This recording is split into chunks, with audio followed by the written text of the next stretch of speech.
Joining me on the podcast today is age group triathlete Laura Hoffman from Natick, Massachusetts. How did I go? Did I say that right? Yeah, that was great. Yay! I'm so excited to talk to you because you have just had a stellar performance at 70.3 Western Massachusetts, and I would love to dive into that with you today. You're off to Worlds in New Zealand later on in the year, but also take a step back with what you did to prepare for that, because everyone often sees that end result and you're still on a high from that race, but what work went into preparing for that to have that outcome on the day? Yeah. Where do you want to start?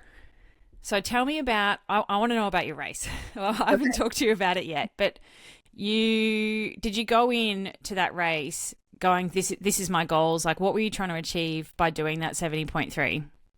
Yeah, so that's a great question. So for this 70, every 70.3, every race, I have a goal. And for this one, my goal was actually, I always go in with a goal and then I go in with that like super top secret, don't tell anybody, but like in your heart, you wish you could do it goal. Yes. My goal that I knew I wanted to do for this race was 5 hours, 45 minutes. And my super top secret, like if everything went right, everything was perfect on race day. And by the way, it wasn't. Um, I could do a goal was 5 hours and 30 minutes. And so there is this epic picture of me crossing the finish line. There's also an epic video of me running down the chute where in my head, I'm running like Usain Bolt. I feel like I'm flying. And then I look at the video and I look like I'm slow jogging Uh, into the chute. And it was amazing. But when I looked up and I saw 5:30 on the board as I ran through, like just this smile across my face, and there was this like huge stride. My hands were in the air because never in my wildest dreams did I think I could do that. And then also, given that it poured rain for over half of the race on a hilly, super sharp turning course, did I think it was even possible? Like halfway through, I gave up and I didn't like give up, but I gave up on the 5:30 time because I'm mm. there's no way I can go on this bike as fast as I need to. So I have no, like, still today when I look at the times, I'm flabbergasted at what I was able to do on that day. So good. So you did a 5:30:22, and I love that you had this top secret goal that you didn't tell anyone about. So were you doing like the calculations through the race to go, I'm going to make it, I'm not going to make it, or you just kind of didn't think about it at all? Oh no, I think about it every second of the way. So I'm like, I'm such a sneaky planner that I also, in the past 4 years, when I finally decided like I want to do triathlon, I want to do it well, I want to get better, I haven't gone into a single race without riding the course at least once before race day. And then I will sit down and I will analyze my ride. I will go back and look at people that did it last year and say, okay, the people that finished in the top five, here's what they had to bike. Can I do that? What do I need to do? And then these past year, I've learned a lot about visualizing. So I do a lot of visualization of how the ride will go, how the run will go. Um, but I would say 20, 30 miles into the ride when it started downpouring, I knew that I was going to choose safety over speed. Yeah. And so by about mile 40, I didn't even think 5:30 was possible anymore, but I did think because I had such a good start to the day that 5:45 was possible. So in my head that was my goal. And so I didn't look. The interesting thing about this course, I guess, also compared to others, is almost every Ironman race I've done on the bike course, there's at least two clocks somewhere. There were none. On the run course, there are clocks places. There were none. And so the only place there were clocks was the finish line and the start. And so I don't think I actually, for the first time, looked at my time or looked at the actual time until I was about 6 miles into the run. And I flipped my watch to the normal time of the day. And I knew when I got in the water, it was 1 minute after race start because I'm, yay, a very fast swimmer. And so I don't have to worry about any of the riffraff. Um, and so I looked at my watch and I realized if I kept going at the pace I was going, that I was not only going to break 5:40, that I had a real shot at 5:30. And it was a cloudy, overcast, rainy day. And for the run, at least, like that's amazing. And so then in my head, I started doing all the math and I was like, okay, how fast do I have to go? Where do I have to get to if I do this by here? And it was a really hilly course. And there was one hill that was 7% grade. God. At mile 7, you had to do it at mile 3 and then at mile 7. And at mile 7, I just walked up it and I was like, you know what? It'll be what it'll be. And as I was coming back in, it's the last 2 miles that you get out of the loop you're doing and downhill all the way back into the finish chute. And I looked and I just started running. I started running faster. I started running faster. And I just said, like, I will do what I have to do. I will leave it all out there. And I'm either going to hit 5:30 or I'm going to not, but I'm going to give it everything I've got. It was absolutely amazing. Hitting 5 hours and 30 minutes, as I said, was like my internal super top secret hitting goal. But the better part of this entire year is that New Zealand has always been a 70.3 that's on my 1-day travel bucket list I'm going to do. And Worlds for me was a way in the future when I got way better because I look at myself as like the average everyday triathlete. And I never thought it was possible this year. So to be able to get my best time I ever thought I could do, to be able to go to New Zealand and to be able to have it be Worlds, like I am just on cloud 9. And for me, all of that, like to be super clear, I have to say thank you to you. I need to say thank you to everybody at TriDot because for me, it was finding the right training plan. And then even after that, most people don't know this about me, but the last 2 years I've been struggling a lot with iron absorption issues, anemia, constantly tired. So even though I was training, I couldn't figure out how to have the energy to keep going. And I actually thought I wasn't going to do triathlon anymore. And then I heard about you. I heard about somebody else that you helped through low energy, an energy deficit. And so I leaned in and I said, if there's some place I'm going to invest and figure this out, it's going to be with you. And you have, whew, I'm getting emotional, but like you've changed the game for me.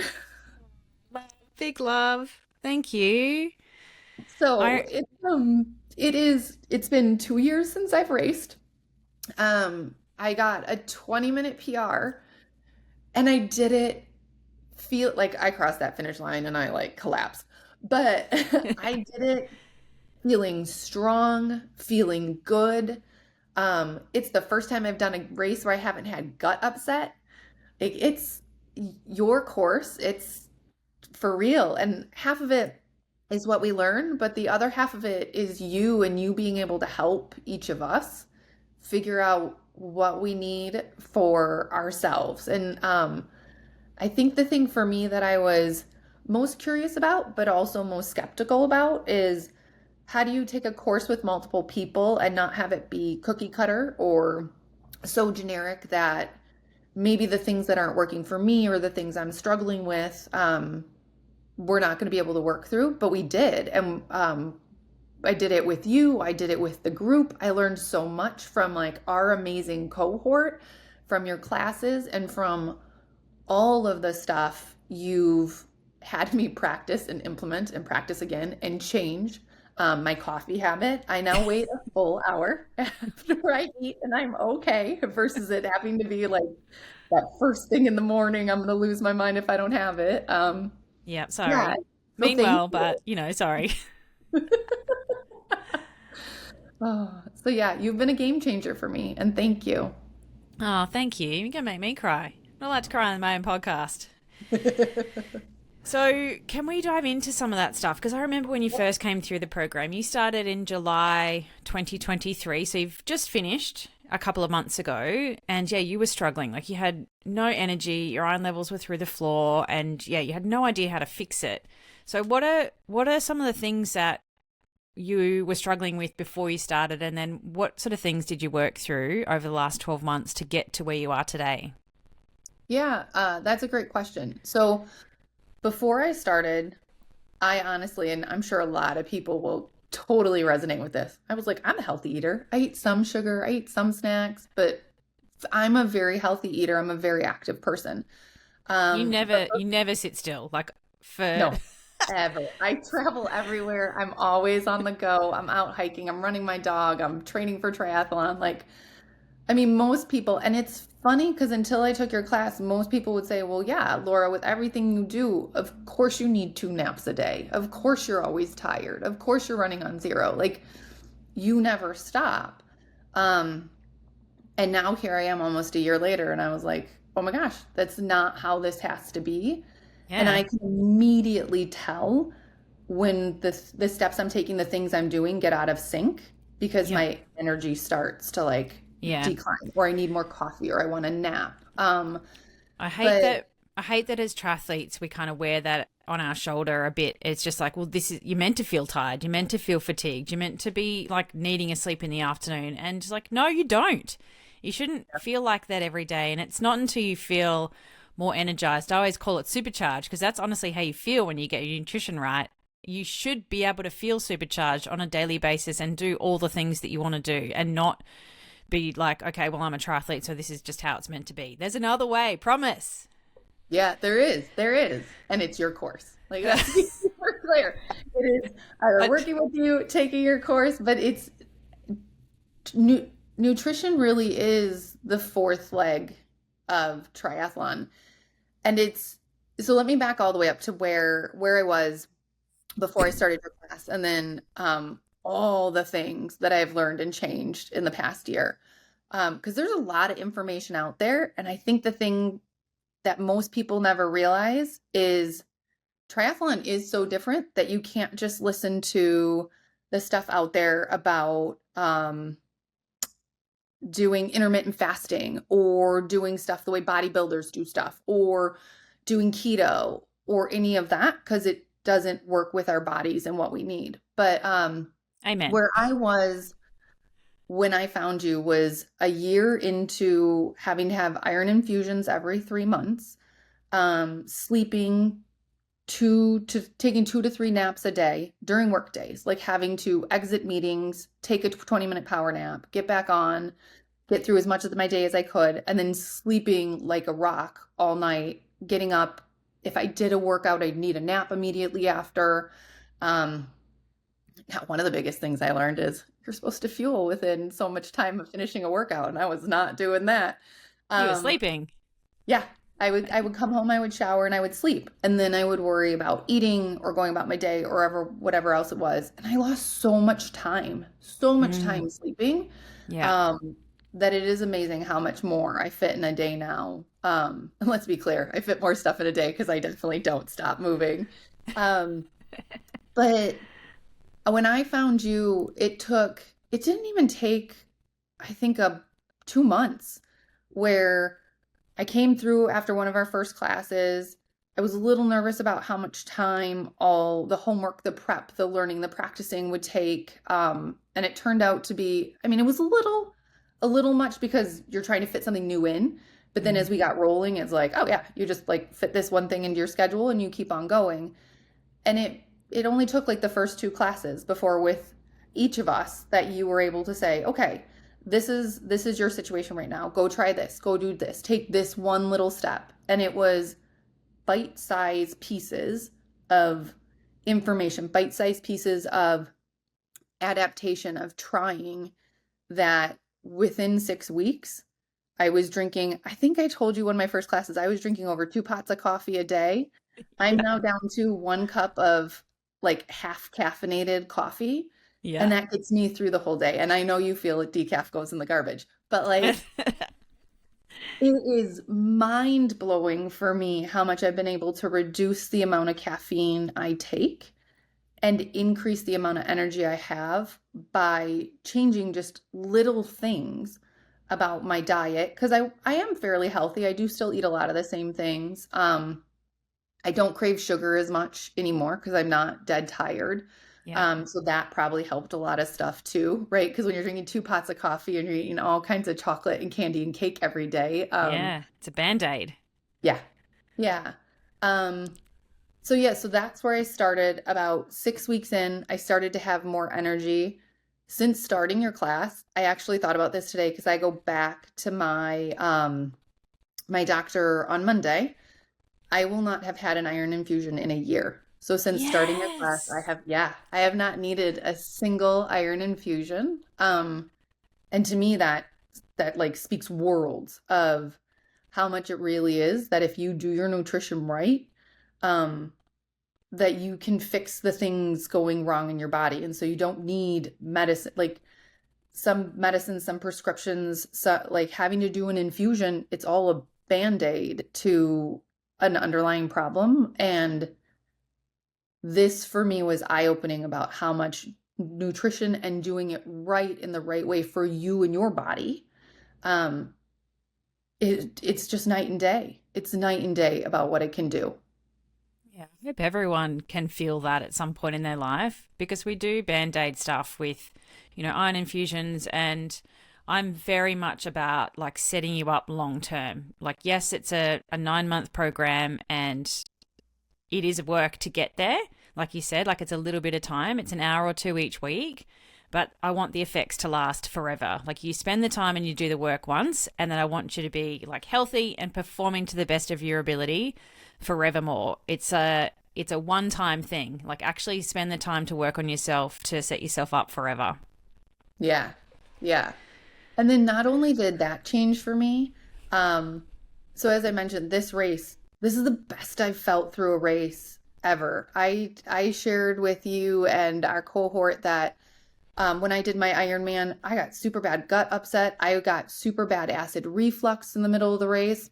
I still had a little bit of that, and I want to be clear. Everyone has their own things, and you're right, and like there are things you need to do. In transition too, I literally chewed 3 Tums and started on my run. But I've realized as much as I've been able to elongate before I start getting the pain in my chest where all the like buildup is, it's still a little bit there, but heck, I learned through thanks to your constant reminder to us of practice, practice, practice, right? Try new things when you're practicing, not in a race, um, that bananas weren't working for me, right? So many people are like, oh, you want to eat on the bike. And as you even say, like your bike is like your mobile food cart because that's your one place where like you can eat salads. And for me, it turns out No, can't eat salads. no salads, not salads. Like Solids. Ah, yes, salads. salads. It's the accent. Oh my Gotcha. God. I would love if I were eating a salad. Don't eat a salad at all on a race. Just don't Don't, do it. no, we'll subtitle the American accent. No salads on the bike, but solids. You can have solids. Yeah. But it's your like it is your mobile buffet. But for me, I couldn't drink, so I tried all different kinds of liquid nutrition, from Morton to Tailwind to I can't even remember the other one. There was another one, but anytime I would drink something, it got really bad. And so I said, okay, I will only drink water. I have to figure out if I eat or do something else. But like, so then I was like, oh, we'll try real food, right? Bananas, Cliff Bars. Nope. Couldn't go more than 2 hours. I'm like, okay, well, that's out. What do I do? Um, and it was really, really interesting to see that the thing that worked for me was actually opposite of what I thought it was. So, this race season, I discovered Precision Fuel and Hydration. And I thought on the bike I would eat the chews, and on the run I would have more of they have like a like liquidy gooey The, formula. the Um, gel flow. yeah, the gel flow. And it turns out I do the opposite. So the gel flow worked best for me on the bike.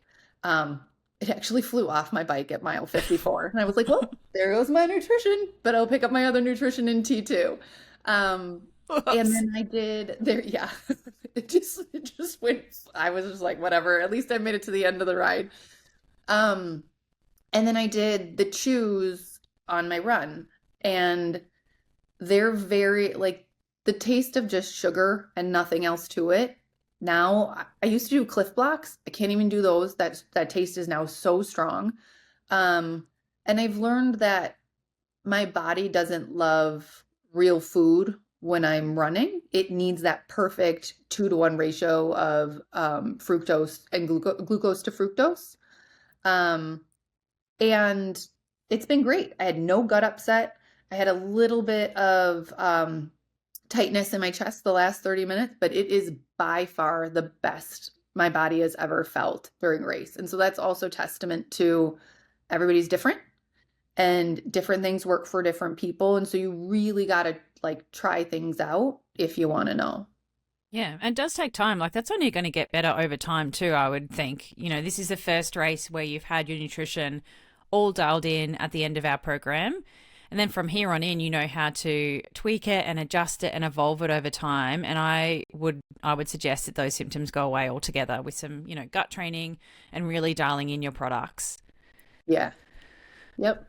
Yeah. Yeah. Oh, and gut training. That is another thing that I learned from you that like I've had so many people, right? Once again, like what you hear from other people or on the internet or all the things that you learn or consume or we hear and we believe. Everybody used to tell me, well, no, like if you get gut upset, it's because you're running too fast or you shouldn't be doing that distance. Your body wasn't built for that. But it is amazing how like you constantly reminded us you can teach your gut to do almost anything if you give it enough time. Um, and that 100% is true too. Like I would have never thought that I could get through a race without an upset stomach. And it was great. And so Yeah, now I'm like, oh, it's amazing. only going to get better. No more upset stomachs for me. Yeah, it is going to get better. Every race from here on in, you'll find something that we can like adjust and tweak and do more gut training and training heading in, and it's all just going to become easier over time. Yeah. That's amazing. So, what are you going to do for Worlds in New Zealand? Are you going to stick with the same race nutrition plan, or is there anything you're going to change? Oh, I'll constantly tweak it. I would say my biggest opportunities are probably with the carb loading going into the race. Also, yet another thing that we learn, right, is I feel like before taking your class, and this is like your analogy you use with us all the time. Like everyone thinks carb loading is eating this massive bowl of pasta the day before the race, and like then you're good to go, and then your stomach's like distended, and you're like it's not wonderful. Um, Figuring out how to carb load and then practicing that throughout my season, like the prep for this season, that's been interesting. But even the carb loading for this, so slightly funny story. Carb loading for this going into the race, I was craving a hamburger. And I'm like, okay, I'm gonna finish my race. I have to fly across the country for work. And we had to order lunch. And I was like, I want a hamburger. I tell you, after carb loading for this race and like eating no veggies, um, for the 2 days before, only because my stomach doesn't love me.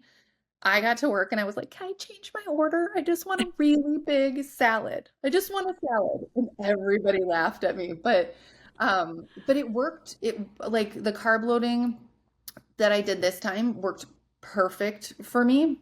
Maybe even a little too good.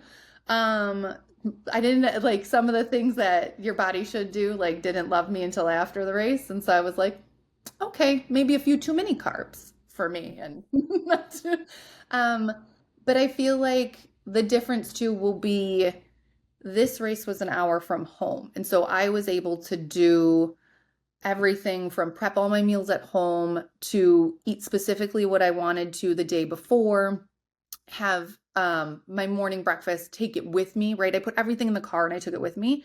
Yep. In New Zealand, I'm going to be out there at least a week, if not more, before my race. And so I want to play with, okay, how would I adjust things with what I have when I'm there and with the type of place I'm staying at when I'm there.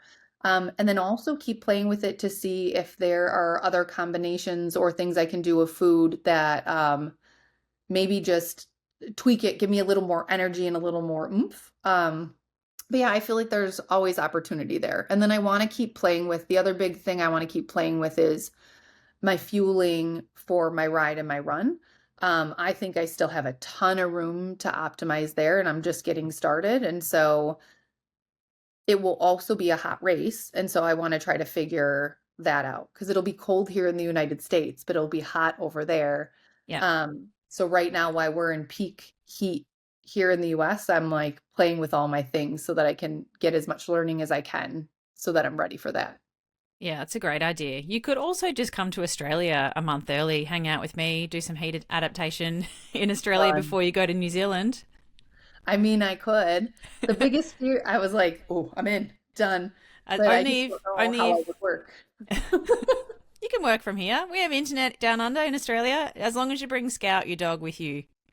Oh, he would be so happy. He would be so happy. Well, So I didn't know that you haven't had an iron infusion for a year, which is yeah. amazing. And to go from having them every 3 months to then having a year of no iron infusion, have you checked your iron levels recently, or are you doing that on Monday with your doctor? That's Friday morning, and then I meet with my doctor to go over all the numbers on Monday. So I'll let you Yes. know. Yeah, But I please. definitely have had great energy, and so I feel like everything will still be in a good place. But yeah, I think that's why I get so emotional when I talk about your class too, because it was such a hard time for me, and it is very hard for me to accept that like I can't just do everything. Because that's how I approach life. I'm just Yeah. like, no, I should be fine. I should be able to do anything. Yeah. I resonate And with that deeply. I yeah, always bite off more than I can chew and then just chew really bloody hard. yeah, yeah. And then to have like medical people tell you, nope, this just happens and you're going to deal with it for the rest of your life. It hurts. Yeah, I hate that. Um, and so to think back and I was telling you like to think back like as I was thinking about all my nutrition for the last year and things that have changed for me, it's you and your course and yeah, food like when you fuel yourself right, anything is possible. Like the energy, the things you can do, the things you can achieve, it's out of this world. Yeah. Yes. So good. Well, 20-minute PB is pretty good going across the 70.3 distance. I look forward to seeing how you go in New Zealand. And, there is a spare room if you ever want to come early and do some heat adaptation here. You're welcome, as long as you bring Scout. Yeah, he'll come. Yes. The last question I want to ask you then is like you mentioned it before, like your hesitation around working on your nutrition. What were the hurdles that you overcome to go, all right, I'm actually going to do this now? Like, what were you thinking in that time? Like, when you're like, all right, do I commit the time, the money to do this? What are the things that were your hesitations in the back of your mind to then go and commit to working on nutrition for, 9, 12 months? Yeah, so there were a few things. So the initial hesitation was I've been doing races, athletics, all that kind of stuff for years. And I've had coaches recommend everything from keto diets to high protein to carb loading, all the things, right? Intermittent fasting and nothing nothing ever really changed anything for me except for when I ate healthy and I ate less junk food. Um, but for me, it really was I so when I turned 30, so I'm now in my 40s. When I turned 30, I started racing thanks to my best friend who had just had her second child and she's like, "Let's run." I was like, "That's dumb. Like that's so dumb. Like who does that?" Um, and then we went from there to a year later, my little brother, who's only 2 years younger than me, said, "Well, if you're now running, why wouldn't you do a triathlon? You've been swimming your whole life. Everyone knows how to ride a bike, and you clearly can run. So, like, just go do it." And so, him and I did a sprint together. And then I was like, "Oh, I could do a half Ironman." Like I said, I'm always all in, right? Like, All or do a none. sprint. And then my next step was half Ironman. And it just, so doing all those things, doing races for 10 years and never really see anything have a difference and always have gut upset and feel like this is just how things are supposed to be. I think the final straw for me was this past year when when I had my doctor, my hematologist. I love my hematologist. He's smart, he's great. I trust what he says until he told me this is just how it's gonna be for me. And I refuse to accept that. I Good on refuse to you. believe that age means you have to start taking medications or age means you now have this chronic problem that can't be fixed. And so at around that same time, I want to say it was a week later, I just happened to be listening to um a TriDot podcast that you were on, and you mentioned somebody that had gone through something similar to me, low energy, went through your nutrition class. And then I went and I found that podcast of yours and listened, and that for me is what sold it. I was like, oh my God, if somebody else has had low energy and says like, I can now go ride 50 miles and I come home and then I go mow the lawn or build a house or do whatever, Yeah.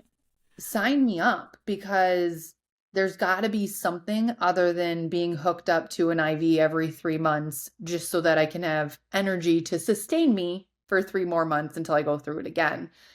And at this time, like a year ago, I also didn't want to have to give up on triathlon. And I'd been out of racing for a year. I'd barely been training and I hated it. I hated that I wasn't doing the things that I love.